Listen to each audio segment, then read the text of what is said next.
passe? Je sais pas. On dirait qu'il a eu une crise cardiaque. Crise cardiaque? Grove Street. Home. At least it was before I fucked everything up. Veux que je t'ouvre en deux comme ton copain, c'est ça? Ferme ta gueule! Ok? C'est moi qui ai les couilles ici! Regarde-moi putain, me lâche pas du regard! Hey! Connard! Regarde-moi dans les yeux! Bonjour à tous et bienvenue dans notre toute nouvelle émission. Cette émission sera mensuelle basée sur l'actu du jeu vidéo, un jeu vidéo de notre enfance et enfin un sujet libre avec moi pour m'accompagner Erwan. Bonjour. Et Joseph alias Nixo. Bonsoir à tous. La Gamescom of 2021, Metal Gear Solid et enfin les jeux dont vous avez joué ce mois-ci et ça commence maintenant. Tout n'était qu'un mensonge. Tu n'es absolument pas malade. Ça me va droit au cœur, mais tu es bien placé pour savoir que, au contraire, je suis un grand malade. Chaque année, depuis quelques éditions maintenant, la Gamescom, une émission qui permet de présenter de nombreux jeux vidéo de tout horizon, des studios indépendants au AAA. On passera rapidement sur le pré-show qui a tout de même montré pas mal de choses avec Bus Simulator 2021, The Dark Picture ou encore Dolmen qui ont simplement montré quelques trailers. On retiendra Soundfall, un donjon crawler musical qui a fait son retour, The King of Fighter 15 qui a lâché sa date de sortie le 17 février 2022 sur PC, PS4, PS5 et Xbox Series X et l'annonce de Dream Cycle, un projet qui est chapeauté par le créateur de Lara Croft. Il s'agit d'un jeu d'action-aventure et qui sortira en access anticipé sur Steam le 7 septembre. Il y a eu l'annonce également du nouveau Syntro, la licence complètement déjantée, fait son retour non pas avec un Syntro 5, mais un reboot qui s'appellera tout simplement Syntro, et on a eu droit à une première bande-annonce et quelques détails à côté. Sortie est prévue tout simplement le 25 février 2022 sur PC et les deux générations de consoles. Une autre surprise qui avait été un peu éventée avec Marvel Midnight Sun, qui est le tactical RPG développé par Firaxis Games. Les rumeurs avaient donc vu juste, avec son lot de certains membres comme Blade ou Ghost Rider, qui seront ici accompagnés de Captain America, Wolverine ou encore un personnage créé par nous-mêmes que l'on pourra personnaliser. Une sortie programmée pour le mois de mars 2022 sur PC, PS4, PS5, Xbox One, Xbox Series et Switch. C'était aussi annoncé. Call of Duty Vanguard est venu aussi nous présenter une longue séquence de gameplay avec la campagne solo en mettant en avant le personnage de Petrova, un sniper, mais en fait c'est une sniper russe. On passera rapidement sur le titre d'Activision pour s'intéresser à Halo Infinite qui comptait nous surprendre avec l'annonce de sa date de sortie. Pas de chance, cette dernière avait fuité en amont de la conférence, mais on a eu moins la confirmation que le titre allait sortir le 8 décembre. Toujours pas d'image du solo, mais un trailer pour la première saison du multijoueur qui a été diffusé.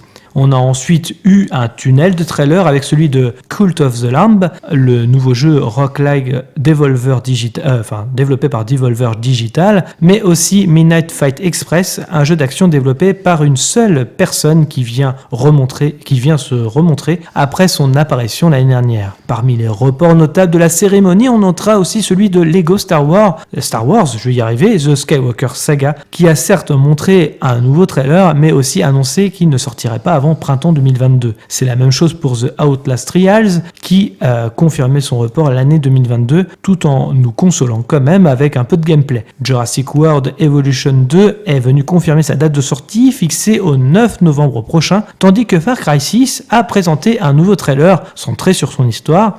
Vampire the Masquerade Blood Hunt, le Battle Royale est venu aussi préciser le fait que son access anticipé arriverait le 7 septembre. Guerrilla Games est passé nous annoncer la mauvaise nouvelle que l'on attendait depuis des semaines, le report de Horizon Forbidden West. Comme on s'en doutait, le jeu manquerait bel et bien l'année 2021 pour sortir le 18 février 2022, ce qui commence à faire un beau mois de février bien rempli. je vais y arriver. Age of Empire 4 a profité de l'événement pour montrer de nouvelles images et pas juste un trébuchet comme lors de la conférence Xbox, et Valheim qui a présenté sa future mise à jour avec un trailer animé des plus réussis. L'émission s'est terminée par une longue présentation de Death Stranding Director's Cut qui a montré du gameplay ainsi que l'ensemble de ces nouveautés. Alors messieurs, déjà, comment avez-vous reçu cette Gamescom 2021 et avez-vous vu des surprises ou voire même des déceptions? On commence par toi, Erwan. Ah oui, niveau déception, oui, il y en a eu quelques-unes. On va déjà commencer par Horizon Zero Dawn, enfin la suite d'Horizon Zero Dawn, qui ne comprendra pas l'update gratuite pour les possesseurs du jeu PS4 pour PS5, car il faudra prendre l'édition collector, effectivement, qui est assez cher quand même, juste pour l'avoir sur PS5, mais en digital. Il y a beaucoup de jeux qui font ça, c'est-à-dire que qui vont pour avoir la version PS5 où on est obligé de débourser 10 € par exemple. Mais là le truc c'est qu'en fait t'as même pas besoin de payer. En fait si t'achètes le jeu de PS4 tu n'as même pas l'accès à l'upgrade next gen même si tu payes en fait. Là t'es vraiment obligé de repasser à la caisse et de racheter vraiment le jeu sur PS5. Tu n'as pas le choix, c'est vraiment soit t'achètes le jeu sur PS4 soit sur PS5. Et comme a dit Erwan, du coup si tu veux l'upgrade t'achètes le collector qui vaut plus de 250 €. Ouais, d'accord. Ah oui, donc, d'accord. Oui, c'est quand même 250 €, d'accord. Oui, on est sur quand même un prix assez... ce qu'il faut souligner, c'est qu'en plus, le jeu dans le collector, c'est la version digitale. Donc, il n'y a pas de boîte. T'as juste le steelbook, mais tu n'as pas le CD. Et même pas de Blu-ray. Et non. Donc, ça fait cher quand même pour passer à la caisse. Surtout 2 fois si on achète une PS5 dans le courant de l'année, si au cas où la crise se stabilise, on va dire, pour acheter au moins une PS5, quoi. D'accord, oui, en plus, c'est vrai que... est-ce que vous avez eu d'autres déceptions ou même des surprises pendant cette Gamescom?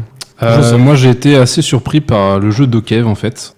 C'est un open world un peu à la Pokémon. C'est très joli, ça a l'air vraiment très joli et je sais pas, j'ai pas trop compris non plus le principe du jeu. Je crois que tu captures des monstres ou des choses comme ça, mais j'ai l'impression que t'as une grosse liberté en fait. Tu peux faire du jet ski, du skateboard, enfin plein de choses comme ça. Et ça a l'air assez intriguant. Je dis pourquoi pas quoi, à voir. D'accord. Et c'est sur quelle plateforme? Ça sort sur PS5 pour l'instant. Je crois que c'est que Next Gen. Il me semble que c'est pas sur PS4. Next Gen, d'accord. Ok. Qui a l'air beaucoup plus permissif aussi au passage que Pokémon.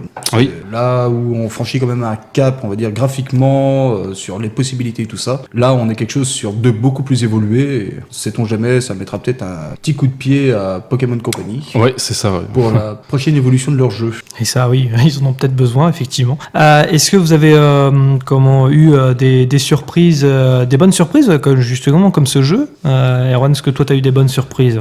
Pas plus que ça.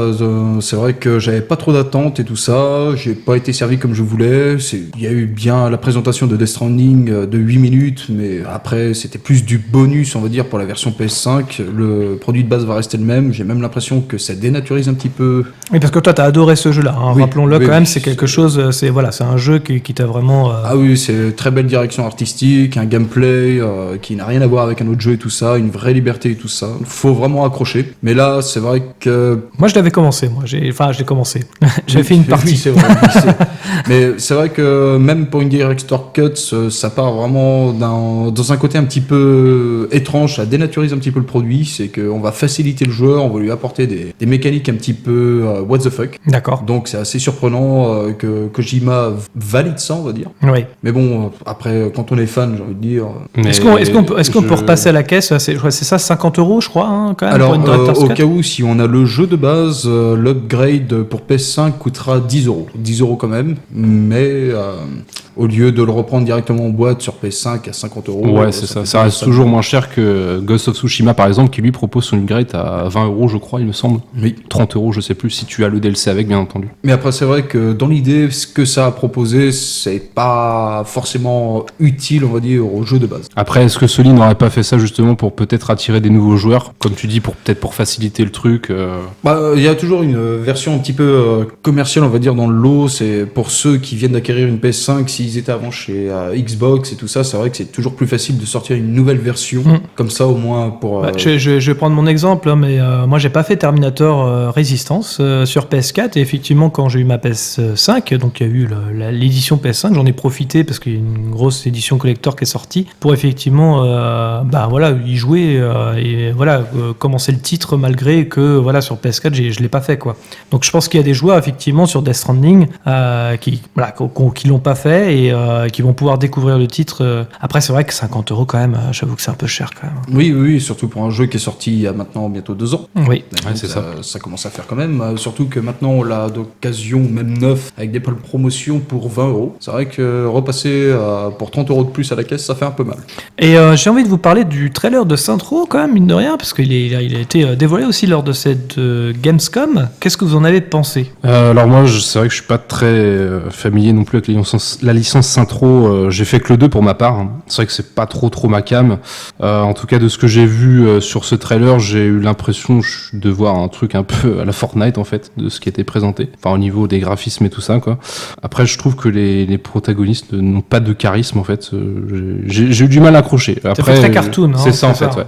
Donc pour l'instant, je peux rien dire dessus. Je suis pas forcément hypé. Peut-être que ça pourrait m'intéresser plus tard, j'en sais rien. Après, et toi, c'est vrai que à voir ce que ça peut donner. Il y a eu une longue pause entre leur ancien jeu qui s'appelait Agent of Mayhem, qui était très moyen et tout ça. Oui, c'est vrai ça. Il était sorti. Oui, c'était un des derniers qu'ils ont sorti. Oui, qui faisait partie un petit peu de la même franchise et tout ça, qui était pas désagréable, mais qui était vite oubliable. Et là, ils ont eu une grande pause entre les deux, donc j'espère qu'ils ont eu le temps de vraiment travailler les points forts de leur jeu. Ouais. Et au moins apporter quelque chose d'assez novateur et tout ça. Visiblement, on a eu des premières phases de gameplay qui ont été dévoilées. La carte est assez jolie, ça a l'air d'être toujours aussi fun. Mais est-ce que maintenant, après avoir connu 4 titres de leur licence, plus un nouveau titre d'une autre licence qui a échoué, est-ce que ça va fonctionner ? Oui, c'est la question qu'on peut se poser, parce qu'ils ont fait Saints Row The Third, mais c'était le remaster, là, il n'y a pas très longtemps.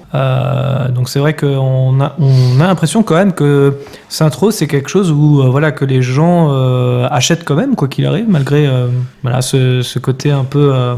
je trouve que le jeu, il est un peu... il est vite oubliable en fait. C'est un jeu qu'on va acheter et qu'on va vite oublier. Ouais, c'est ça. Et pourtant, les joueurs repassent quand même à la caisse. Moi le premier, j'ai racheté le 3e remaster, alors que pourtant, c'était pas forcément une attente première. Mais voilà, c'est vrai que Saints Row, c'est quelque chose qu'on oublie assez vite, et pourtant, ça. Après, Saints Row 3, quand on y repense, à l'époque, on y a joué sur la old gen, on va dire. C'est vrai qu'on a gardé des beaux souvenirs avant la sortie du remaster et tout ça. C'est vrai que c'était un jeu qui était ancré dans l'imaginaire collectif comme quelque chose de foufou, de très liberticide. On pouvait y aller, c'était très bien. J'étais à like, sympa quoi. Ah oui, très libre et tout ça. C'est même plus déjanté par certains moments par rapport à GTA V. Mais c'est vrai que je crois que c'est à partir du 3e, ils se sont dit on explose tout, c'est pas grave, on va vraiment se démarquer de GTA pour vraiment aller sur le côté déjanté avec des super pouvoirs, avec je crois qu'il y avait aussi le 4 aussi où ils allaient encore plus loin. Voilà. Là, dans le 4, ils ont vraiment assumé leur côté.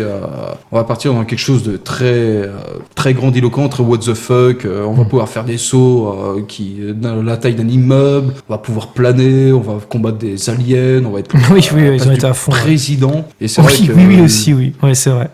T'avais limite l'impression qu'on avait, c'était le dernier épisode en mode allez, on fait n'importe quoi, on y va vraiment à fond. Alors que le 3 poussait déjà la barre assez haute. Là, c'est vrai que le 4 était assez sympa. C'est oubliable aussi, mais sympa dans ses mécaniques. Est-ce que vous croyez que justement Saints Row va peut-être partir sur le côté déjanté, ou pas du tout, c'était un peu plus sérieux comme le premier, ou ça, c'est la question qu'on peut se poser, parce que selon le trailer... De ce que j'ai vu, j'ai l'impression qu'ils repartent vraiment de zéro, en fait. Et peut-être qu'ils essaient de mélanger les deux, de ce qu'ils ont fait peut-être avec les premiers, peut-être les derniers, je sais pas. Alors là, c'est assez marrant, c'est que dans l'idée, ce qui était sympa à jouer il y a 8 ans, est-ce que ça l'est encore maintenant ? Et voilà, est-ce que tu auras envie d'y rejouer aujourd'hui ? Voilà, c'est ça la question. Est-ce que c'est souvent ça. C'est ça la question. Est-ce que ça va apporter le fun ? Après, c'est vrai qu'en vieillissant, en touchant à beaucoup plus de styles de jeu, on n'a plus la même demande. On n'a pas cette vision aussi du jeu vidéo comme on l'avait quand on était plus jeune. Ah, c'est ça. Donc on essaie de toujours, on va dire, de grandir notre expérience. On sait que Centro, ça va être un petit peu, même si c'est un reboot, ça va être un petit peu pourri de ce qu'on a déjà vécu. Ouais. C'est comme ça que je ressens un petit peu la sortie du jeu. Et du coup, qu'est-ce que vous pensez? Alors, on va passer à un autre jeu, Marvel's Midnight Suns. Alors c'est un jeu, je pense que, enfin voilà, on entendait déjà parler un tout petit peu avant, mais justement, qu'est-ce que vous avez pensé du trailer? Qu'est-ce que vous avez pensé justement de ce qui a été présenté? Bah alors en fait, moi quand j'ai vu le trailer la première fois, du coup je pensais pas du tout que c'était un jeu, du coup XCOM quand j'ai vu ça après, et c'est vrai que ça m'avait plu, ça a l'air sympa et tout, mais j'ai l'impression que ça ressemblait vachement à Avenger en fait. Enfin le trailer faisait penser à ça, je crois que ça va être encore de la merde quoi. Voilà, c'est dit, au final non, c'est un tactical RPG XCOM quoi, mais c'est vrai que moi j'ai pas touché à ces jeux-là, du coup je pourrais pas dire plus de choses dessus quoi. Bah c'est vrai qu'après sur ce style de jeu-là, essayer de conquérir on va dire des joueurs, c'est sur du tactical, c'est très risqué quand même, sachant que il y a une prise de risque, ouais, c'est vrai que et surtout que les créateurs d'XCOM sont pas inconnus par rapport à leurs difficultés sur leur jeu. Alors en espérant que vu qu'il va y avoir une plus grosse demande, la difficulté soit un petit peu revue à la baisse, parce que sinon il y a beaucoup de joueurs qui vont vite lâcher l'affaire, limite dès l'intro. Mais est-ce que ce sera peut-être mieux que Marvel's Avengers? Jojo, qu'est-ce que tu peux nous en dire là-dessus? Tu as joué à Marvel's Avengers? Non, je n'ai pas joué à Marvel's Avengers, malheureusement. Non, c'est Erwan, pardon. Oui, excusez-moi. Je remue le couteau dans la plaie là. Ça serait difficilement compliqué de faire pire, sachant que Marvel Avengers, j'y ai joué en plus après une sortie. Alors, il était sorti en fin d'année, je l'ai acheté milieu 2021. Et non, c'est un grand nom, je pense qu'on peut. Je pense qu'on est tous d'accord là-dessus, même en n'ayant pas trop touché le jeu, même en faisant la démo. Bon, tu te dis. Oui, toi, t'avais fait la démo. J'ai fait la bêta, moi. T'avais fait la bêta, voilà, c'est ça. Et il nous avait dit à l'époque, si vous vous souvenez bien, oh, c'est pas mal. C'est vrai que j'avais apprécié en fait ce que proposait la bêta, où tu dis c'était très court et tout, mais ça faisait le café, quoi. Tu te dis, bon, pourquoi pas, mais au fait, tu te rends compte que sur le jeu final, c'est toujours la même chose et tu te fais vite chier, quoi. Oui, voilà, c'est ça le problème. Ce qui est sympa sur 1 heure, est-ce que ça peut l'être sur 20 heures aussi? Voilà. C'est vrai que le jeu Avenger qui est sorti sur PS4 et ressorti sur PS5, en fait, offre beaucoup de redondance. Même le scénario n'aide pas forcément à relever le tout, parce que c'est vrai que quelquefois on a des jeux avec un gameplay qui c'est assez limite, mais le scénario va relever le tout. Alors que là, non, c'est une machine à loot, refaire des missions et tout ça pour améliorer son équipement, juste pour après avoir fini l'histoire, pour juste s'améliorer. Non, je suis pas le client. Ok, alors du coup, oui, voilà, ça va être plus sur le Marvel's Midnight Sun qu'effectivement, peut-être que Marvel va se refaire, on sait pas. En espérant, oui, parce que c'est vrai que toucher à un style qui est assez, on va dire, inconnu du grand public, c'est vrai que les tacticals ont tendance à rester des jeux un petit peu de niche. Je pense qu'il y a quand même une bille à jouer. Ouais, ça reste quand même un pari risqué, mais pourquoi pas, ouais.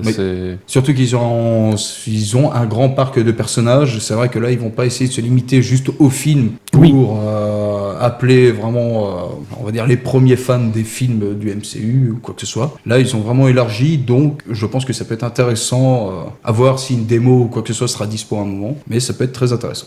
Et j'ai envie de vous parler d'un autre jeu également qui a été présenté. Alors en tout cas, on nous a annoncé plutôt une mauvaise nouvelle, c'était plutôt le décalage de sa sortie, c'était Lego Star Wars The Skywalker Saga. Est-ce que vous l'attendez, messieurs ? Oui, oui, beaucoup. Ouais, et de base, je crois que le jeu devait sortir en 2020, il me semble, non ? Oui, il a connu pas mal de petits reports, pas forcément expliqués, mais on a eu un trailer en 2020, en 2020 on a eu le deuxième trailer. Ouais, c'est ça. Bon, qui en montrait quand même un petit peu plus, il y a l'air d'y avoir une liberté d'action quand même, un open world, parce que visiblement on peut utiliser les vaisseaux, aller sur d'autres planètes et tout ça, donc à voir ce que ça peut donner, sachant que ça reprend du 1 au 9. Ouais. Vous avez fait les anciens ? Oui. Ouais, moi j'ai fait les anciens aussi, j'avais la saga complète, mais... J'en ai fait qu'un seul, je crois. Je sais plus c'est lequel exactement, mais... je sais qu'avec toi, Gauthier, et même Joseph, on avait fait la trilogie... Trilogie, non ? La trilogie, la trilogie, ouais. C'est comme ça que d'ailleurs on a eu des spoils du 3, il me semble. Oui, à l'époque. Oui, exact. Il était sorti peu de temps avant 2005, Star Wars épisode 3, l'attaque des clones. Non, excusez-moi, la revanche des Sith. Mm. Et c'est vrai que là, bon, on a eu des petits spoils, mais version Lego, donc pas très impactant. ouais, mais quand Ouais, même. oui, c'est vrai. Ouais. Et c'est vrai que la trilogie originale, on l'a fait en Lego, mais assez tardivement, c'était sur une version remasterisée pour PS3. Oui, et puis là, moi, c'est là que j'avais acheté la saga complète pour avoir tous Oui, les... voilà. Effectivement. Alors après, là, on aura le 7, 8, 9, les meilleurs de... Non, j'ai quand même...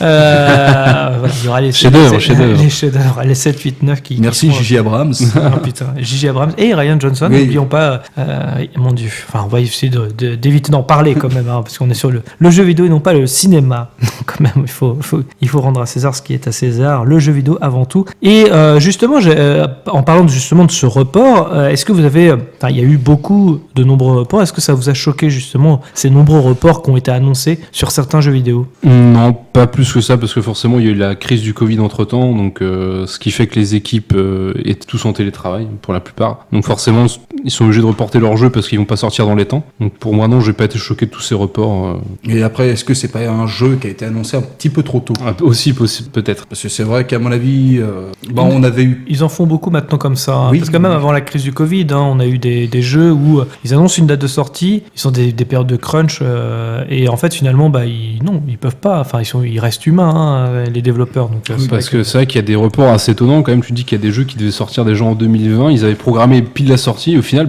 il y a eu le Covid, d'accord, mais c'est reporté genre d'un an et demi plus tard, quasiment, quoi. Enfin, c'est énorme, quoi. c'est énorme. C'est ça que je trouve ça.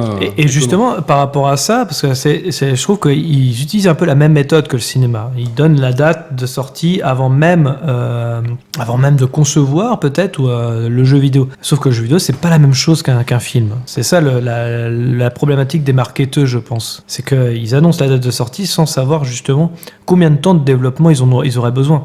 Ils peuvent prédéfinir effectivement un cahier des charges et une date de sortie, mais au public, c'est pas pareil parce que tu as toujours des imprévus dans le développement. Contrairement au cinéma où on peut avoir des choses qui sont complètement différentes, à part pour les effets spéciaux peut-être. Ah oui, après, il y a beaucoup de choses qui sont très casse-gueule quand on annonce une date. C'est vrai que, contrairement au cinéma, c'est à peu près l'équivalent, c'est qu'il y a beaucoup de choses à prendre en considération. Et c'est vrai que quand on annonce un jeu, qu'on annonce une date, on n'est pas sûr, Covid oblige, on va dire, d'avoir finalisé son produit, il y a des bugs à corriger. Oui. On n'a pas forcément la disponibilité de chaque personne sous la main. On peut avoir aussi une personne qui est malade ou quoi que ce soit, personne placée. Ça crée pas mal de choses. Ouais, c'est compliqué, en effet. Donc, c'est vrai qu'il y a pas mal de studios qui ont été impactés comme ça par rapport à la crise du Covid et tout ça pour leur développement. Hein. Coucou CD Projekt. C'est un vrai Ouais, débat, c'est un c'est vrai vrai, débat hein, qui défoule les passions d'ailleurs sur Internet. Et encore, hein, toujours à l'heure actuelle, hein, les gens sont toujours acharnés là-dessus. Il y a un moment, il faudra vous en remettre, les gars. Hein. Nous, ça va, on y a joué sur PS5, tout va bien. Alors, il faut se dire que dans tous les cas, il y a des jeux qui n'ont pas bénéficié, on va dire, de reports comme ça liés à une maladie naturelle Oui, aussi. et qui sont sortis dans un état catastrophique. Oui, c'est Aussi, vrai. ouais. Et j'allais vous parler d'un dernier jeu aussi sur la Gamescom. Alors après, vous allez me dire si vous voulez parler d'un autre jeu supplémentaire. Il y a aussi eu, et là cette fois-ci, lui, il n'est pas reporté puisqu'il sort le 9 novembre prochain, Jurassic World Evolution 2. Déjà savoir si vous avez joué au premier. Et ensuite, ma seconde question est savoir justement qu'est-ce que va apporter ce deuxième épisode. Est-ce que c'est un DLC ou une version complète du premier? Bref, dites-nous tout par rapport à justement ce nouveau Jurassic World Evolution 2. Eh bien, pour ma part, moi, je n'ai pas touché au premier. Par contre, je compte le faire prochainement. Et voilà, je peux rien dire de plus. Je sais que c'est un jeu de gestion. J'aime beaucoup les jeux de gestion en général, mais bon, je me dis, j'ai pas forcément trouvé le temps pour y jouer. Ça viendra peut-être plus tard, je sais pas. J'ai un trou de mémoire. Celui de PS2, il s'appelait comment? On y a Opération joué. Opération Genesis. Il était très bien celui-là en Très plus. bien Hein. celui-là, ouais. J'ai vraiment top. Pour la PS2, c'était cool d'avoir un jeu comme ça, je trouve. Ça envoyait du steak. Plus abouti sur PC quand même. Oui, aussi. Mais tu te dis, Oui, pour c'est la vrai. PS2, c'était sympa.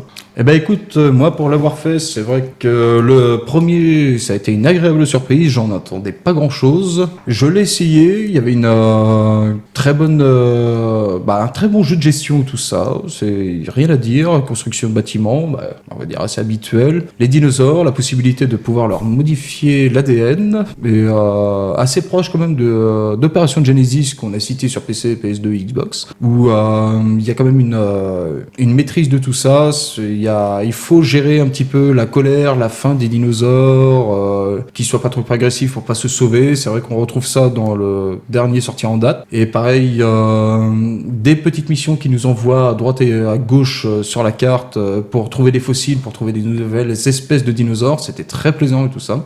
À part quelques petites lacunes qui se traînaient, des missions assez mal gérées, un espace de jeu qui était très restreint quand même. J'ai beaucoup d'espoir pour le 2, sachant que le 2 va inclure quand même des nouveaux dinosaures, dont les dinosaures marins et les dinosaures aériens. Ah, il n'y avait pas dans Evolution, le premier. C'est quelque chose qu'il n'y avait pas dans le premier, qui manquait beaucoup au final. À croire qu'il y a eu une forte demande, ça a été intégré, ou peut-être avec les facilités des nouvelles consoles, ou je ne sais pas quoi. Oui. Ça a été intégré dans le nouveau jeu, avec 75 espèces de dinosaures. Supplémentaires donc. Alors là, je ne sais pas. Ouais. Je crois qu'au total, ça fera vraiment 75 au total, espèces. d'accord. Oui. Ok. Plus des nouveaux bâtiments qui vont être intégrés au jeu, des scénarios qui vont être intégrés au jeu, qui vont pouvoir en fait faire revivre les moments forts des Jurassic Park et Jurassic World. Ah, intéressant ça pour le Donc, coup. Ça peut être sympa. Ouais, ça peut être sympa. À voir comment ça va être amené dans le jeu, mais je suis très curieux, et graphiquement le moteur qui a été Mais amélioré. je pense que je vais craquer aussi, parce que ça fait un petit moment que je le vois, moi, sur le PlayStation Store notamment, puisqu'il est en réduction. Donc, Le premier. Le premier, ouais. Oui. De faire le premier déjà dans un premier temps pour voir vraiment ce que ça donne, voir si je craque pour le deuxième opus. Ça peut être intéressant. Très bien, est-ce que vous vouliez rajouter quelque chose sur cette Gamescom ? Est-ce que vous aviez un jeu aussi dont vous vouliez parler ? Alors, on n'a pas évoqué Far Cry 6, tiens, c'est marrant. D'ailleurs, pourquoi ? Sujet délicat. C'est sujet délicat, oui. D'Ubisoft, voilà, où il y avait déjà eu un premier trailer qui a été dévoilé, alors je sais plus si c'était l'année dernière. Si, mais en CGI. En CGI, voilà, avec l'acteur qui joue dans Breaking Bad, je ne sais plus son nom, qui joue aussi dans The Mandalorian. Bref, en tous les cas, qu'est-ce que vous pensez d'ailleurs de ce jeu-là avant de terminer sur la Gamescom éventuellement ? C'est un Far Cry 5 bis. Ouais, bah Far Cry 3 bis, 4 bis, Même, 5 oui, c'est vrai bis. que- Ouais, c'est ça, c'est un peu l'idée, quoi. C'est toujours pareil, quoi. Moi, j'en reviens pas. C'est quand même hallucinant qu'il n'y ait pas d'évolution. Bon, on va dire que Ubisoft se repose facilement sur ses acquis. C'est à partir du moment où ils ont créé une formule qui fonctionne, ils vont vraiment l'épuiser à fond. Il n'y a pas de secret. Si le studio voit qu'il y a de la demande, Oui. ils vont y aller à fond. Pareil pour Assassin's Creed et tout ça, c'est vrai que c'est assez horrible parce qu'on a toujours l'impression de jouer au même jeu.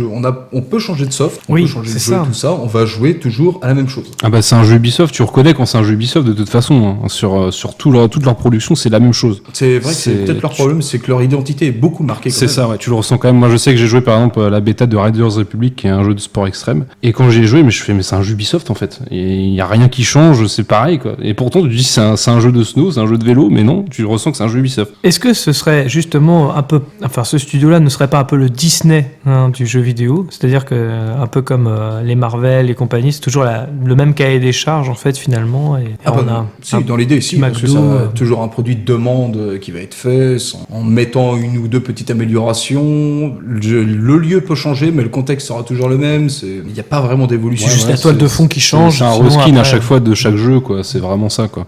Et non, c'est vrai qu'il n'a pas grand-chose pour lui. Far Cry 6, là pour le coup, ouais, moi je suis pas hypé du tout. Non. Je sais que je vais y jouer parce que voilà, j'y ai joué à tous, mais est-ce que je vais l'acheter le jour de sa sortie ? Ça c'est. Après une voilà, autre, c'est un jeu qui peut faire le café sur une période on va dire un peu morte quoi, pourquoi pas.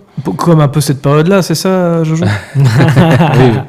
Ah bah oui, Ubisoft, pour mettre un jeu sur le calendrier de fin d'année, ils sont très forts. Il y a toujours un gros titre qui sortira à ce moment-là. C'est clair, c'est dommage, c'est que les mecs en fait ils sortent plein de jeux en fin d'année, genre je pense notamment l'année dernière où il y a eu à la suite t'as eu Watch Dogs, Assassin's Creed, Immortal Phoenix Rising, en plus Immortal Phoenix Rising qui est complètement passé à la trappe parce que le jeu alors il est sorti Complètement. une semaine avant Cyberpunk. Oui, il a fait un gros four. C'est ça quoi, je veux dire pourquoi les gars vous l'avez pas sorti je sais pas en janvier ou même en février quoi. C'est vrai qu'il n'y avait plus rien après. Ouais, c'est on est- ça, on après est d'accord. c'est toujours le néant quoi, c'est toujours en fin d'année, c'est dommage. Ah bah, il y a le bilan comptable, comme on dit. Hein. Vous savez, Oui, c'est à on la n'oublie fin de pas que l'année Ubisoft, fiscale. Voilà. Est-ce que vous vouliez rajouter quelque chose sur cette Gamescom 2021, messieurs ? Bien non, j'ai rien d'autre à ajouter pour ma part. Alors pour le coup, moi non plus, c'est vrai que cette année-là, j'avais pas un œil vraiment plongé dessus, donc je vais éviter de parler de jeux, donc je me suis pas assez renseigné, et je préfère m'abstenir. C'est vrai que la Gamescom, je sais que c'est jamais très très fou en général, donc c'est vrai que moi, j'attendais à rien, j'ai regardé comme ça, j'ai fait bon, bah, on va voir quoi. Et puis au final, Voilà, un peu mitigé, ouais, voilà, un peu c'est déçu. ça. Bon, t'as des jeux voilà. qui peuvent être sympas, tu dis pourquoi pas. Ça se trouve, tu vas les oublier, et puis le jour où ils vont être annoncés, tu vas dire ah bah tiens, c'était le jeu dont on avait parlé il y a un an à la Gamescom quoi. Très bien, messieurs. On va passer à la deuxième partie de l'émission. Tout simplement, les jeux de notre enfance. Et cette fois-ci, et aujourd'hui, on va parler de Metal Gear Solid. Quel jeu Je ne connais pas. On peut envisager une remise? Une remise? Vous pourriez même me demander de donner votre nom à mon premier-né. On peut faire ça maintenant? Allez parler dans ma console. Je suis le commandant Shepard et cette boutique est ma préférée de la citadelle. Ça va faire pâlir d'envie les autres boutiques d'armement. Metal Gear Solid est un jeu vidéo d'action infiltré, créé et produit et réalisé par Hideo Kojima, employé de Konami à l'époque, sorti en 1998 sur PlayStation. Troisième épisode de la série Metal Gear, le jeu fait suite à Metal Gear 2 Solid Snake, sorti en 1990, et précède Metal Gear Solid 2, attention, il y a une petite différence, Son of Liberty, sorti en 2001, lui. Il s'agit néanmoins du quatrième opus de la franchise Metal Gear, Snake Revenge, sorti en 90, ayant suivi de Metal Gear en 1987, mais n'ayant pas été développé et reconnu par Hideo Kojima. Messieurs, racontez-nous déjà, dans un premier temps, votre première expérience de jeu avec Metal Gear. Metal Gear Solid, je vais repréciser encore. Oui, sur PS1. Voilà. Ah bah moi tout simplement ça a commencé quand j'avais acheté une PS1, il y avait une démo offerte avec et un trailer dévoilé sur ce CD là. Je ne connaissais pas du tout l'univers, j'ai été très charmé et tout ça par le chara design des personnages. Bah pour le coup j'avais 9 ans aussi quand même. Ouais, mais c'est vrai que je venais de passer de la Mega Drive à la PlayStation à cet âge là, on était en... Il y avait un sacré bon, ouais. C'est vrai qu'on n'avait pas... Ah oui. Ouais. On était en 99 à ce moment-là, j'ai connu un petit peu tardivement sachant qu'elle était sortie en 96 et je voyais le trailer de Metal Gear Solid qui se dévoilait comme un film, une bande-annonce de film, j'étais très très surpris tout ça. J'ai aimé mais sans plus. Après ma mère nous avait acheté le premier CD de démo au supermarché tout ça et dedans il y avait la démo de Metal Gear Solid 1. Bon là grand coup de cœur, c'était vraiment très cinématographique.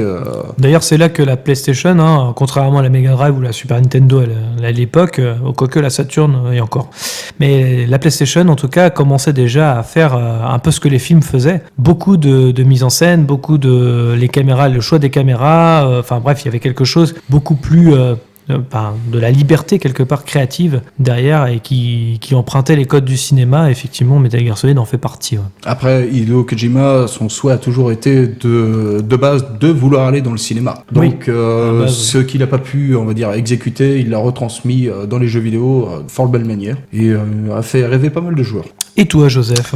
Bah ouais, mais c'était avec toi Gauthier qu'on avait découvert ça.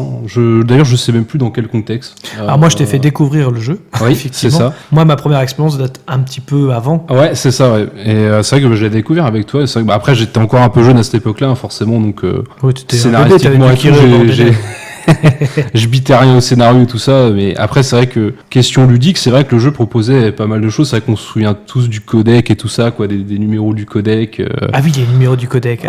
Oui. Tu vois les trucs comme ça. Je crois que t'avais en plus à un moment tu devais appeler Meryl, je crois, et c'est marqué derrière la boîte du jeu, il me semble, un truc comme ça. Tu vois. C'est vrai. C'est vrai, t'avais plein de trucs comme ça, quoi. Et par exemple, tu vois, je reviens sur ce que je me souviens le plus, quoi, c'est vraiment le moment, le boss Psychomantis, où tu dois à chaque fois changer ta manette en fait, genre de port, et en plus il lit dans ta carte mémoire en fait les jeux que t'avais joué, quoi. Les jeux Konami. Les jeux Konami, ouais. Et ça je trouvais ça, c'est vrai que c'était fort quand même. Tu te dis putain, chapeau, quoi. Oui, c'est vrai que c'était bien codé. Très bien. Moi, pour ma première expérience de jeu sur Metal Gear Solid, c'était en Irlande pour le coup. J'étais avec en voyage scolaire. Donc moi, je n'avais pas de PlayStation 1 à l'époque. Donc en allant en Irlande, mon correspondant avait une PlayStation et c'est là que, d'ailleurs, c'était le seul jeu qu'il avait. C'était Metal Gear Solid et c'est là que j'ai découvert le jeu. Donc je faisais même pas le scénario à l'époque. C'était vraiment les trucs d'entraînement. Vous savez, avec... Oui, t'avais l'émission spéciale, là. Ouais. C'est vrai que t'avais un CD spécial justement pour jouer à ça, en fait, uniquement à ça. Alors, que... c'était Non, Ah oui, le c'était CD. dedans aussi, ouais. Intégré dans le CD. Ouais. Et je faisais que ça au début, vraiment pour m'entraîner avec... et je connaissais le truc par cœur à la fin, et après j'ai commencé le jeu, effectivement, où on avait le côté un peu plus cinématographique, un peu plus scénarisé, vraiment le jeu. Et ouais, non, c'était une vraie expérience aussi de mon côté, et c'est là que j'ai vraiment voulu avoir une PlayStation à l'époque. Je l'ai pas eu, mais j'ai eu la 2, donc très bien. Ça me va très bien. Mais j'ai pu acquérir le jeu après par la suite, puisque la PlayStation 2 à l'époque pouvait lire les jeux de PlayStation 1, il faut le rappeler. La belle époque. La belle époque. La Quoique PS5 ne fait pas ça. Ah oui, c'est... Ouais, c'est vrai, il faut le souligner. Donc voilà, et pareil, il y a eu beaucoup de moments forts forcément dans le jeu, on va en parler juste après, mais c'est vrai que ça fait partie des jeux qui m'ont marqué, quoi. Enfin, que ce soit au niveau du scénario, que ce soit au niveau également du doublage, mais ça on va en reparler, qui était un peu particulier.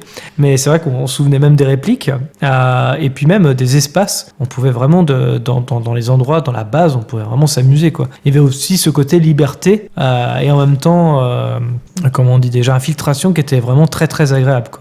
Donc voilà, est-ce que vous avez justement, là je rebondis là-dessus, mais est-ce que vous avez un moment du jeu où vous vous dites, ah ouais, ce moment-là il était super fort, c'était vraiment génial à ce moment-là, c'était the jeu, quoi. Moi je sais que comme j'en ai parlé tout à l'heure, forcément c'était le moment de Psychomantis, comme je disais, où tu changes le port de manette justement pour le battre, parce qu'il dit dans la carte mémoire et tout ça, quoi. Après c'est vrai que moi j'en ai pas beaucoup de souvenirs d'MGS, ça je l'ai pas refait depuis, donc forcément ça reste assez flou dans ma tête, on va dire, sur plusieurs points, donc c'est tout ce que je pourrais dire, quoi. Psychomantis, quoi. Donc là c'est ce passage-là qui fait que... D'ailleurs, comment vous avez découvert l'astuce du port? J'ai envie de vous répondre là-dessus, parce que c'est vrai que... C'est vrai que je crois que c'est même pas indiqué en plus, hein. Non. Je sais même Non, il n'y a pas d'indication de marqué par rapport à c'est ça. ça, ouais. Alors moi, c'est très simple. Je jouais aux jeux vidéo, sur la PS1. On avait toujours 2 manettes de branchées. Ne me demandez pas pourquoi. Et il y avait mon petit frère qui était à côté de moi à ce moment-là. Quand je jouais, il jouait avec la deuxième manette. Il arrivait à contrôler le personnage. Je me mangeais douille sur le jeu à cause de Psychomantis. Et quand j'ai vu mon frère pouvoir contrôler mon personnage aussi avec la deuxième manette, je me suis dit, je vais essayer. On ne sait jamais. Et c'est là que j'ai découvert que je pouvais lui mettre des coups. Et c'était vraiment tout con. C'est la moralité. Faites jouer vos petits frères. Il faut le dire. Avec la deuxième manette. Ok. Moi, je sais même plus comment j'ai découvert. Je crois que c'est toi qui me l'as dit, Erwan. Il me semble. Ah, peut-être. Et franchement, Ouais, là, c'est doit possible, être- tu devais être bloqué ou je sais pas, mais ouais, c'est vrai qu'il faut le savoir en même temps. Sinon, tu peux pas le deviner, je sais pas. Ou alors, Il y a pas une indication peut-être dans la notice ou je sais pas. Ou alors, vous allez Non. rigoler, je crois que c'est marqué dans les fameux livres de tips. Vous savez, les livres Ah oui. qu'on avait achetés à 40 francs ou 6 Ah oui, euros. forcément, ouais. Et je crois que c'était marqué dedans. C'était soit ça, soit c'est toi, Erwan, qui me l'a dit, je me rappelle plus trop. Bah, dans tous les cas, soit on le lisait quelque part, on l'apprenait d'un copain, ou il Ouais, fallait voilà, vraiment ouais. creuser C'est vrai que- le gameplay, mais vraiment tout essayer. Soit Mais on c'est bloquait intéressant sur- d'avoir fait ça à l'époque, je trouve. Mm. C'était Ah, c'est- pareil, c'est une fallait prise de oser, risque, ouais. hein, quelque Ah part. oui, c'est très poussé tout ça. Il a créé vraiment une vision là-dessus, que ce soit un petit peu surtout sur le fait de jouer avec la deuxième manette, combattre un boss, sur le fait de devoir appeler Meryl en cédant du code derrière le vrai boîtier du jeu et pas un boîtier in-game. C'est vrai que c'était très intéressant. C'est plutôt bien Il foutu. y avait beaucoup de choses intelligentes et même qui révolutionnaient un peu le monde du jeu vidéo, Oui, justement. Oui, c'est- Et justement, toi, Erwan, c'était quoi, toi, la scène qui t'a... Enfin, la scène, en tout cas, le passage du jeu qui t'a vraiment marqué? Ah bah pour moi c'est dès le début du jeu on est accompagné par Master Miller, l'ancien entraîneur de Solid Snake qui Ouais. nous aide pendant tout le jeu, qui nous donne des recommandations et tout ça. Et à la fin du jeu on découvre qu'au final c'est son frère jumeau maléfique qui a pris sa place alors que notre maître est mort depuis quelques jours dans sa maison et que celui-ci s'est fait passer pour le maître depuis le début de la mission et qu'il il se dévoile à la fin du jeu en même temps que l'apparition du Metal Gear Solid. Mais c'est vrai que c'est assez, c'est le retournement Oui, vraiment alors qu'on croit vraiment que c'est un allié en fait finalement et on se dit mais non c'est le méchant en fait, enfin le grand méchant, l'antagoniste du jeu en fait finalement qui était là depuis le début, qui nous a aidés et en même temps voilà qui est là pour un peu pas nous détruire, faut le dire, c'est un peu l'idée aussi. Et j'ai bien une deuxième scène quand même qui était assez éprouvante à l'époque, quand on était gosse, on l'a tous vécu, on l'a tous souffert. C'était la scène de l'interrogatoire avec Revolver Ocelot, où on devait marteler rond pendant l'électrocution. Ah oui, exact, je m'en souviens, ça, ouais. Alors dans tous les cas, si on la réussissait, on arrivait à sauver Meryl. Si on perdait, on partait avec Otacon. Ouais. Alors vous dire que j'ai tiré la gueule la première fois que je suis parti avec Otacon. Ah bah c'est le côté joyeux d'Erwan. Oui, voilà, Oui, c'est sûr. Non, moi, c'est la scène qui m'avait marqué. Bah, alors, il y en a deux finalement. C'était avec effectivement Grey Fox, donc le fameux ninja en fait de Metal Gear Solid, en fait finalement. Donc la première fois qu'on le voit, on se dit purée, il y a une badasserie derrière. Ce personnage, en plus, on se dit mais il va être, enfin c'est un boss en plus dans le jeu. Oui. On se dit mais celui-là, si on le retrouve après, on va se faire mais démonter quoi. Et on le retrouve à la fin. Et en fait, c'est un petit peu l'anti-héros et en même temps, voilà, le héros de l'histoire aussi. Et c'était super intéressant justement d'avoir parce qu'il y avait quand même plusieurs retournements de situation avec Metal Gear Solid. Et ça en faisait partie aussi. Et on s'attendait pas non plus à ce que ce soit quelqu'un de bien finalement. Même si au cours de l'histoire, on t'indique quand même que c'est pas quelqu'un qui te veut du mal. Même si on voit la première fois, on se dit il y a du sang partout. Le mec, c'est une arme quoi. C'est clairement une arme quoi dans le jeu. Et il y a le côté humain que j'ai beaucoup aimé à la fin du jeu aussi. Franchement, c'était mon personnage préféré, vraiment de Metal Gear Solid. Et d'ailleurs, ça m'a fait plaisir quand il y a eu Mission Spéciale, donc c'était un jeu à part, il me semble. Oui. Sur PlayStation 1 aussi. Et il y avait beaucoup de missions un peu d'entraînement avec lui et tout. Et c'était un plaisir de jouer ce personnage-là. Parce que ça faisait vraiment, c'était vraiment mon personnage préféré du jeu, quoi. Et à savoir qu'il faisait partie aussi des antagonistes de Metal Gear 2 sur MSX, oui. Où Snake se retrouvait confronté à lui sur un champ de bataille rempli de mines. Il a perdu le combat contre Snake, logique, vu que Snake on le revoit quand même dans le Metal Gear Solid. Et de là, il s'est pris une mine, il a explosé, il s'est retrouvé reconstruit grâce à la cybernétique. Et c'est pour ça qu'on le retrouve aussi dans Metal Gear Solid. Donc voilà, un juste retour des choses. Oui, il y a quand même une grande histoire derrière. D'accord. Est-ce que vous avez d'autres scènes comme ça où vous dites, bon, il n'y avait pas que ces scènes-là, bien évidemment, mais est-ce qu'il y a d'autres scènes qui vous ont marqué ? Presque envie de dire tout le jeu, mais c'est vrai que l'apparition de Raven, la première fois qu'on le voit dans son tank, oui, avec exact. Un personnage qui l'impose, un grand froid qui se jette un petit peu partout dès qu'il va quelque part, c'est une montagne qu'on voit, qu'on doit affronter et tout ça. C'est vrai qu'il est très impressionnant, beaucoup de charisme, c'était très surprenant de l'avoir. C'est vrai qu'il y a beaucoup de personnages en fait dans le jeu où ça manquait pas d'idées, que ce soit sur leur... On sent qu'il y a du passé derrière ces personnages. On sent qu'il y a une véritable histoire, en plus de ce qu'on découvre effectivement au fur et à mesure du jeu. Mais c'est vrai qu'il y a vraiment... on sent qu'on arrive sur quelque chose, il y a un univers derrière, quoi. Oui, en effet. Est-ce que, il y avait un passage qui vous embêtait dans le jeu ? Alors, qui me faisait stresser, moi, quand j'étais gosse, c'était à un moment, on devait aller monter toute une tour. On devait monter... Tu vas y arriver. Oui, on devait monter une tour avec l'alarme qui retentissait, des soldats qui nous attaquaient au fur et à mesure, avec vraiment beaucoup de marches à monter, tout ça. Très stressant pour l'époque, et c'est vrai que celui-là, c'est pas mon préféré, même avec pas mal d'années après y avoir joué, j'ai toujours du mal à le faire. Et toi, Joseph, est-ce qu'il y avait une scène qui t'embêtait un petit peu ? Non, parce que c'est vrai que, comme je disais, mes souvenirs sont assez vagues, parce que c'est vrai que j'ai pas refait le jeu depuis... peut-être Twin Snake, parce que je sais que t'avais fait Twin Snake aussi, ouais. Mais il y avait quelques trucs qui changeaient, mais c'est vrai que... Non, pas spécialement. Il n'y avait pas de scène, de moment... moi, c'est plus dans la deuxième partie du jeu, personnellement. Mais c'est vrai qu'il y avait de bonnes scènes aussi, je dis pas le contraire, mais c'est vrai que c'est plus dans la deuxième partie où c'est un petit peu plus... Quand il fallait chercher, en fait, les fameuses cartes. Vous vous rappelez de couleurs. Sachant qu'il y avec les cartes. Il y en avait qu'une au final. Il y en avait qu'une, mais il fallait la programmer à chaque fois pour passer d'autres portes. Bon, ça m'ennuyait un petit peu plus. C'était même un petit peu plus complexe que ça, c'est qu'on nous demandait une couleur jaune, la couleur qui était standard, une carte de couleur rouge, une carte de couleur bleue. Et à savoir qu'au final, c'est des cartes qui changeaient de couleur selon l'environnement où on était. Et comme par hasard, à un moment, il fallait qu'on passe une fonderie, donc pour la chaleur, c'était l'idéal, et une grande pièce réfrigérée où on affrontait pour la dernière fois Vulcan Raven, et là où il fallait attendre un petit peu et aller le plus vite possible, ramener la carte dans le lecteur couleur avant qu'elle rechange de couleur ou qu'elle reprenne la température. Ouais. C'est vrai que c'était pas le meilleur moment. Ouais. Ok, très bien.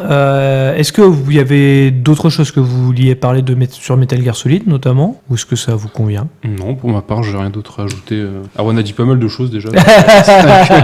Oh, je peux en dire beaucoup plus. Bah oui, c'est une émission ça qui peut durer très très longtemps, je pense, voilà. sur MGS, il y a beaucoup de trucs à dire. Non mais allez-y, justement, c'est le but. Hein. Ah bah si on passe par là, on va parler des doublages français. Ah bah voilà. Les fameux au moins. doublages français. Colonel, est-ce que tu me reçois? Avec Emmanuel Bonamy.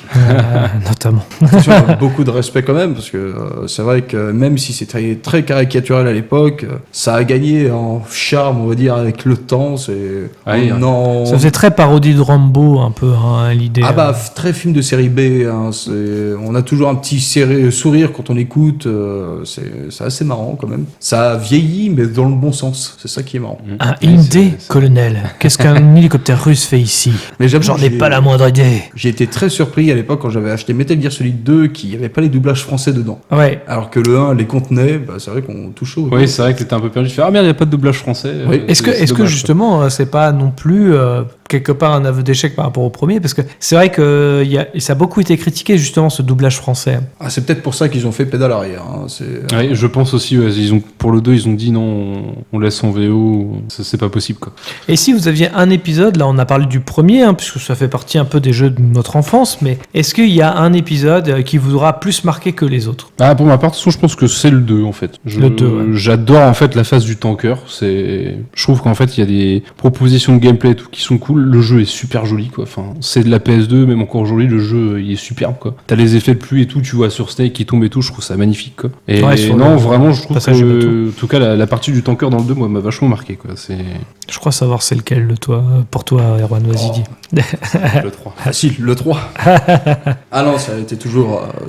pour moi, le Metal Gear Solid 3, c'est une lettre d'amour que Kojima a faite aux fans. C'est retourner vraiment aux racines, connaître le vrai Snake, savoir de quoi tout est parti, voir un petit peu celle qui a fait l'homme qu'il est devenu, tout ça, la voir se sacrifier pour son pays, jouer la carte de l'agent double. Il y a beaucoup de choses, beaucoup de rebondissements. C'est vrai que c'était intéressant ce passage-là. Enfin, ces passages-là, parce qu'il y en a plusieurs, mais c'est vrai que t'as quand même pas mal d'éléments. Dans la forêt aussi, ça changeait un peu. Bah, il y a surtout aussi le contexte de guerre froide qui n'a pas été traité vraiment énormément à l'époque dans une profondeur aussi intense. Et c'est vrai que là, suivre tout ça avec un gameplay qui était très permissif au final, où il y avait comme une gestion de la faim, une gestion de son équipement, il y avait le poids à prendre en compte sur l'équipement qu'on avait. Il y avait pas mal de choses, pouvoir se nourrir avec les animaux qu'on trouvait. Ah, les fameux serpents. Oui, voilà. Avec une vidéo en plus pour la première fois, dès qu'on mangeait un animal, où on le voyait vraiment Snake déchiqueter soit un poisson, soit le serpent et tout ça,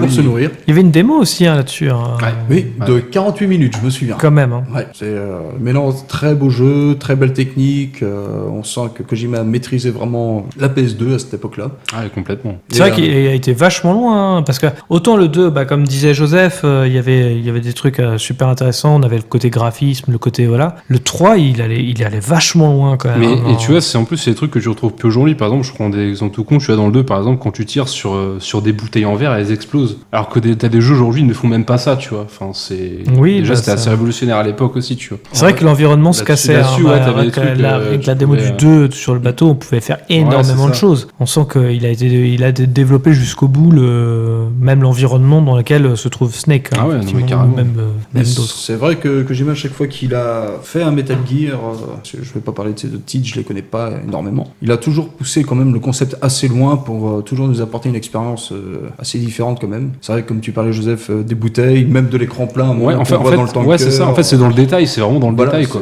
Là, tout est dans le détail. C'est vraiment. Et puis chaque truc veut dire quelque chose en fait. Du coup, comme le soldat qui pisse, par exemple, ça voulait dire, je sais pas, John Shower, je pense. Non, mais tu rigoles. Je crois que c'est une signification le soldat qui pisse. Tant que c'est pas un fétichisme, c'est ira. Je sais plus, mais.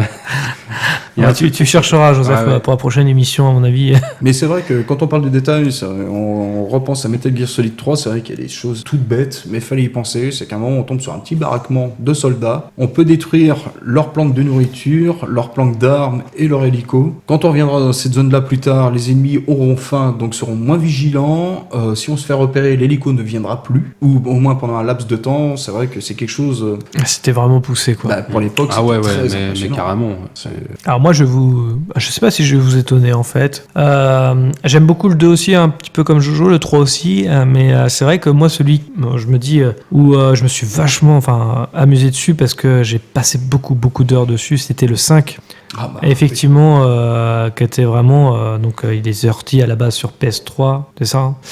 Non, il était sorti Enfin, il est sorti sur PS3 et PS4 et PS5. Voilà. Bon, PS3 et PS4. je l'ai eu sur PS4, mais voilà, il est sorti à la base sur les deux consoles. Donc c'était du cross-gen à l'époque, mais c'est vrai que je me suis énormément amusé dessus. Je trouve que le scénario était vachement bien, parce que moi, en fait, Metal Gear Solid, il faut savoir que le 4 m'avait un petit peu déçu. Alors après, je sais que c'est un bon épisode, mais il y avait trop de cinématiques pour moi.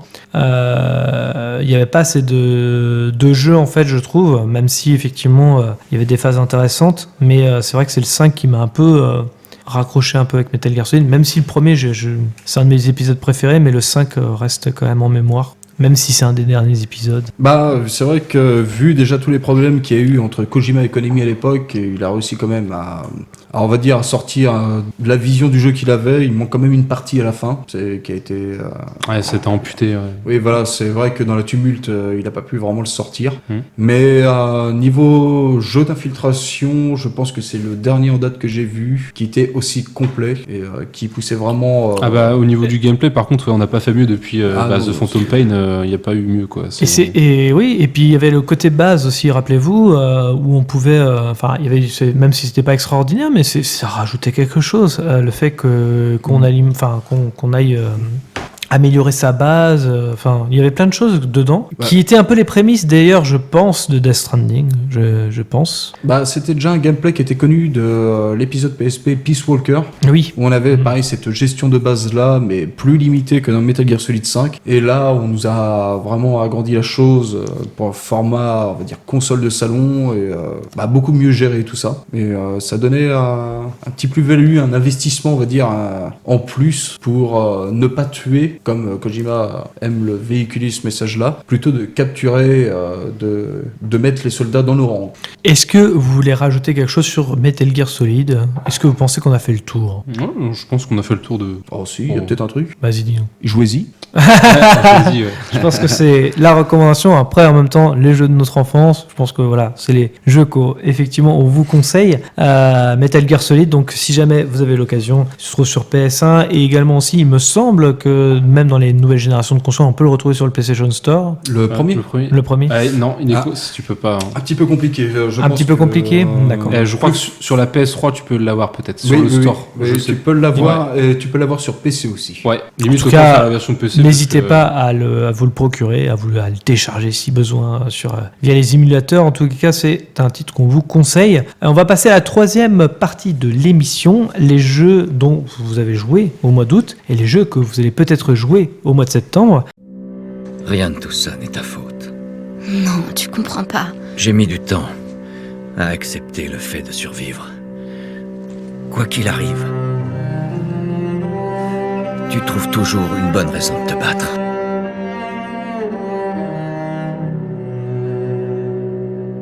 On commence par les jeux du mois d'août. Lesquels avez-vous joué sur le mois d'août, messieurs ? Alors moi, au mois d'août, le dernier jeu que j'ai fait en date justement, donc Tormented Souls, qui est un survival horror à l'ancienne, à la Resident Evil et Silent Hill. Donc forcément, avec tout le délire caméra fixe et tout ça, quoi.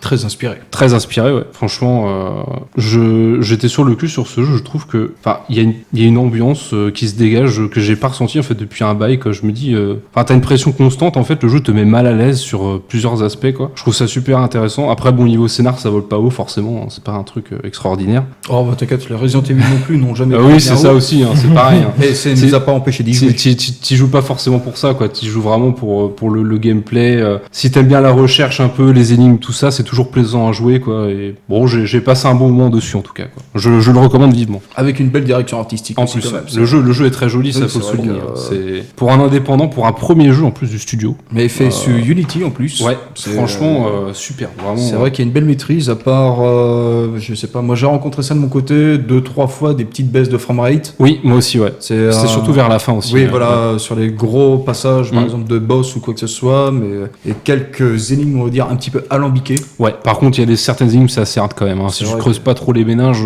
tu peux rester bloqué, et ouais, plusieurs heures quand même dessus.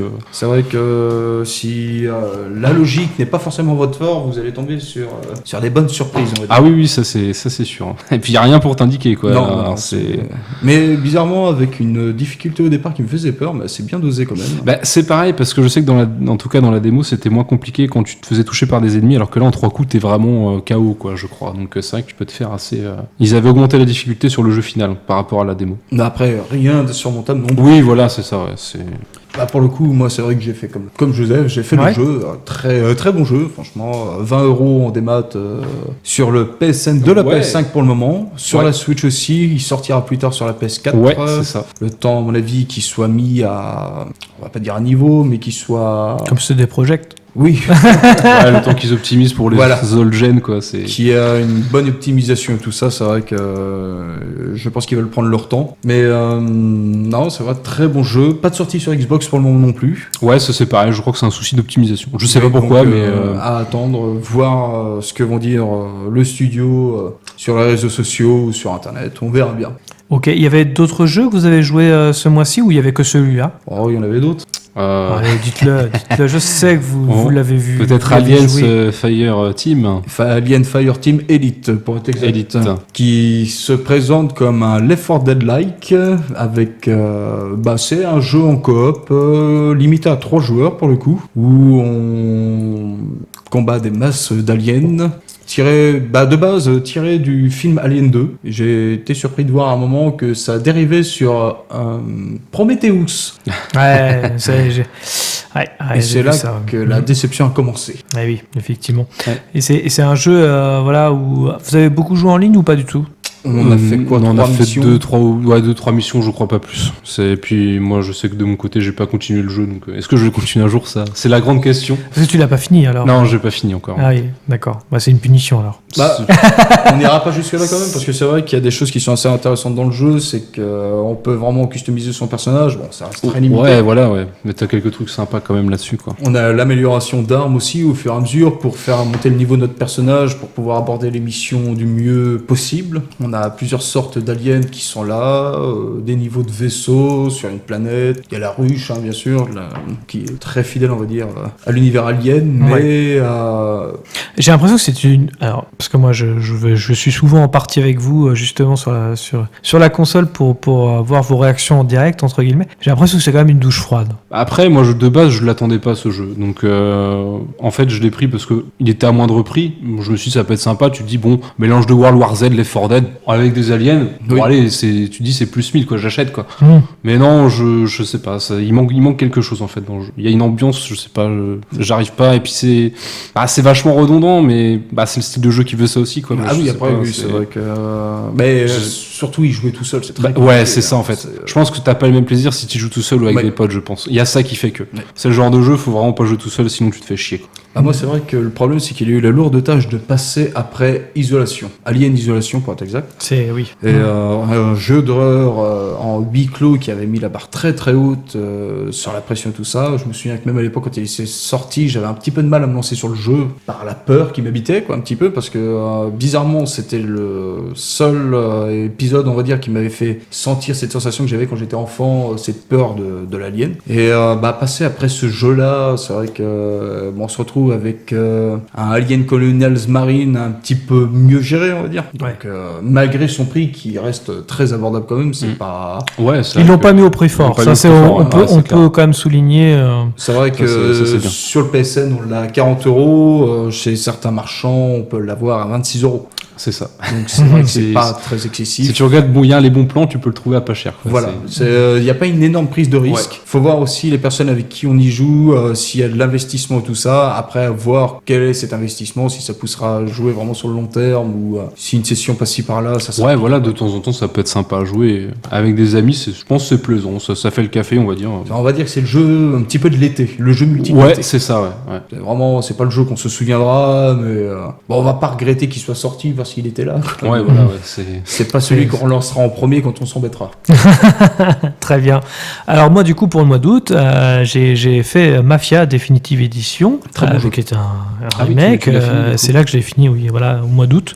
J'en ai profité en fait pour finaliser des jeux que j'avais fait, parce que c'est vrai que sur PS5, malheureusement, il n'y a pas beaucoup de nouveaux jeux. Donc j'en profite pour finir ceux que j'avais achetés sur PS4. Donc il y a eu au mois de juillet Resident Evil 2, et là c'était Mafia Definitive Edition. J'ai beaucoup aimé, franchement, je trouvais que ça faisait le café.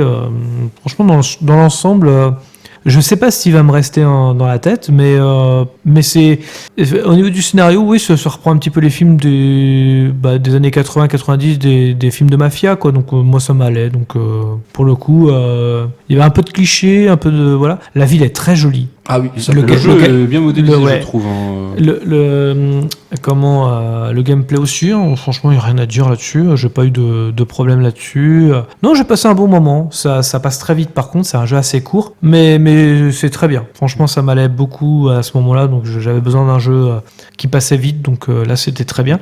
J'ai finalisé aussi, parce que effectivement, je l'avais lancé en cours, The Walking Dead de Telltale, qui était vraiment très bien aussi. J'ai finalisé les saisons qui me manquaient, c'est surtout la dernière saison que j'avais pas faite. Donc la Definitive Edition. Definitive Edition, voilà, exactement. Donc très bien aussi, je suis très content du scénario. Voilà, il y a beaucoup d'émotions dans ce qu'ils savent faire, comme toujours d'ailleurs. Et également aussi, là malheureusement c'est un peu moins bien parce que je me faisais vraiment chier. Je vais quand même le finir, mais parce que je l'ai acheté au prix fort. Il s'agit du remake de 13, enfin du remaster de 13, qui est vraiment pitoyable malheureusement. Donc je vais quand même le finir, mais c'est avec beaucoup de... Ouais, je pense qu'il faut du courage. Il faut du courage, voilà. Merci, beaucoup de courage. Microïd. Oui. Voilà, c'est ça. Et bientôt, le jeu Le Puy du Fou, ne pas oublier. Oui, c'est leur futur projet, effectivement, tu as raison de le souligner.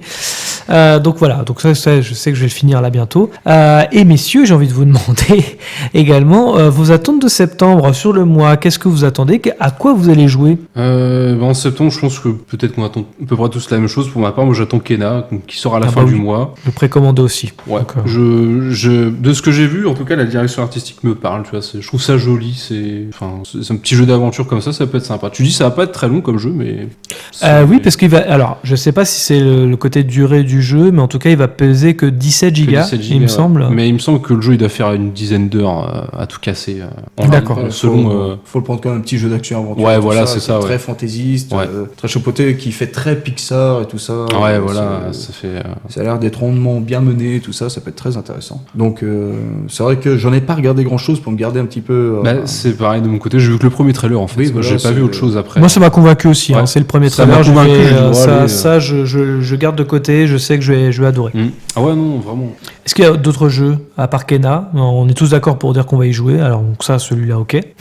Une attente quand même sur Deathloop. Deathloop, ouais. Alors moi aussi m'intéresse. Donc il est possible que je joue avec toi du coup. Donc un jeu, c'est vrai que fait par Arkane Studio quand même, qui nous ont fait Dishonored 1, 2 plus Prey, le remake. Français les loups. Oui, français. De Made Lyon, in France. Oui, de Lyon. Oui, c'est ça. Et c'est vrai que j'ai toujours regardé un petit peu éloigné, on va dire, ce qu'ils produisaient. Je savais pas dans quelle direction ils allaient. Et au final, il s'avère que c'est un jeu qui fonctionne sur les boucles temporelles où on a toujours un niveau à faire, un Nemesis sur la map, avec une histoire, avec la construction niveau comme on la connaît bien de chez Arkane, c'est beaucoup travaillé même. Donc, et qui pourra se jouer en coop aussi, ou pas vraiment en coop, mais un jouera le héros, l'autre jouera le Nemesis. Ouais. Son but, sa mission sera de tuer le héros principal pendant sa mission. donc à voir ce que ça peut donner, mais ça a l'air d'être assez maîtrisé. Ça joue sur les boucles temporelles, donc ça... On va se trouver à plusieurs... ça peut changer de décennie, pas à tout moment, mais à chaque mission en fait. C'est qu'on va pouvoir se retrouver dans les années 80, comme dans les années 30, ou les jours actuels. Donc à voir comment ça va être amené et tout ça, mais après c'est pas quelque chose qui va changer en cours de jeu. C'est vraiment selon la mission où on sera. C'est là où la période change. Mais c'est vrai que je le surveille aussi, moi, de ce côté-là. J'avoue qu'il se peut que ça m'intéresse beaucoup. Et toi, Joseph? De ce que j'ai vu, je dis pourquoi pas. Ça pourrait peut-être m'intéresser. Enfin, je me penche plus sur le sujet, on va dire. Mais si j'ai rien acheté à ce moment-là, je dirais bon, allez, je me lance, hein, ça pourrait être sympa. Et pas un petit FIFA 22, Joseph? Oh non, merci, ça va aller. D'accord. Et y a-t-il d'autres jeux qui vous intéressent pour le mois de septembre? De mon côté, non, pas du tout. Pas du tout, d'accord. Il y a bien le petit WarioWare sur Switch aussi. C'est une console que j'ai, mais que pas vraiment touché. On va dire que c'est plus pour Madame et les enfants. Mais c'est vrai que ce petit jeu, on va dire, enfin petit jeu, c'est un grand jeu quand même, mais rempli de mini-jeux qui durent quoi, 3 secondes, où on doit être assez réactif et tout ça. Est assez séduisant. J'avais fait l'épisode sur Wii, c'était assez fun, rapide, on n'a pas le temps de s'ennuyer. Et on peut faire ça soit sur des courtes sessions ou des longues sessions.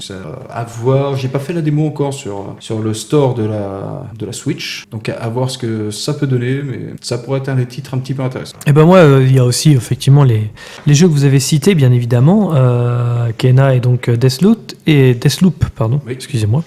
Et il y a aussi également, alors je le prendrai peut-être pas au mois de septembre, mais Life is Strange Colors, c'est ça? Oui.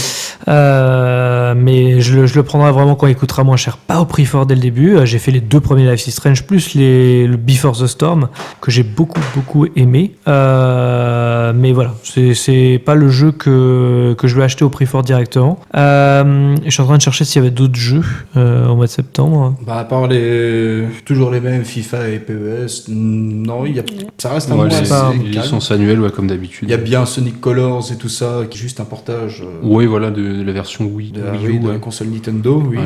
À voir ce que ça peut donner. Mais sinon, non, c'est pas... ça va être le mois foufou, quoi. Voilà, c'est pas un gros mois de septembre, quoi. De toute façon, on vous en reparlera le mois prochain, puisque effectivement, nous aurons notre section justement où on parle de ce quoi on a joué et nos ressentis, si ça a été bien ou pas bien.